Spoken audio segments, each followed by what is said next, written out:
Good afternoon. It is 4 p.m. here in South Korea. I am Arirang News, AI anchor, Ari.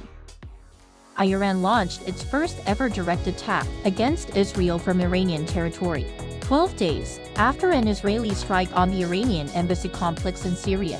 According to reports, U.S. President Joe Biden convinced Israeli Prime Minister Netanyahu not to go ahead with an immediate retaliatory strike during phone talks. However, Israel's President Isaac Herzog said that although Tel Aviv is not seeking war, a decision would be made to ensure Israel protects and defends its people. Following the attack, G7 leaders convened and unanimously condemned Iran's actions and called for restraint from all sides to prevent a regional war. The UN emergency session was also held upon a request from Israel, where UN Secretary-General Antonio Guterres called for de-escalation of violence and maximum restraint. The South Korean government has decided to extend its 25% fuel tax cuts through June as growing tensions in the Middle East are expected to lead to soaring global oil prices. This cut means fuel tax is currently 615 won, or roughly 44 US cents per liter rather than roughly 59 cents per liter. The government will also maintain the 37% fuel tax cut on diesel and liquefied petroleum gas.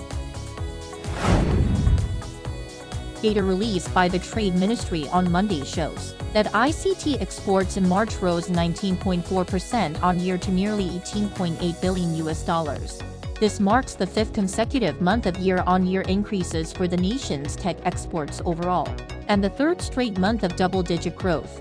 According to the ministry, chips led the charge, with exports reaching $11.7 billion at a time when growth in the artificial intelligence market has significantly boosted demand for semiconductors.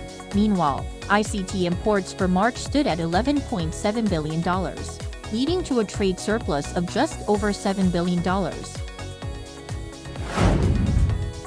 North Korean leader Kim Jong-un met with China's third highest-ranking official Zhao Leji on Saturday and discussed boosting Pyongyang-Beijing ties. The Chinese chairman of the Standing Committee of the National People's Congress has been in Pyongyang since Thursday, and the meeting with Kim came on the last day of the visit. Kim also had lunch with Zhao, according to the regime's official newspaper, Radong Sinmun, on Sunday. South Korea's Unification Ministry said on Monday that Pyongyang and Beijing are trying to show their close relationship through this visit. The government added that any country, when interacting with North Korea, must abide by the UN Security Council resolutions. The number of people who moved to the capital Seoul for education purposes, including for going to college or for child's education, reached a record high in 2023, according to the Korean Statistical Information Service on Monday. More than 1.2 million people moved to Seoul last year, with 92,000 of them citing education as the reason.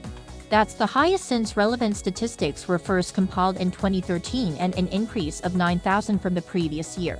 Data also shows that while the number of people leaving the capital for reasons such as high housing prices and population density is steadily increasing, education and employment still remain the top reasons people move to Seoul.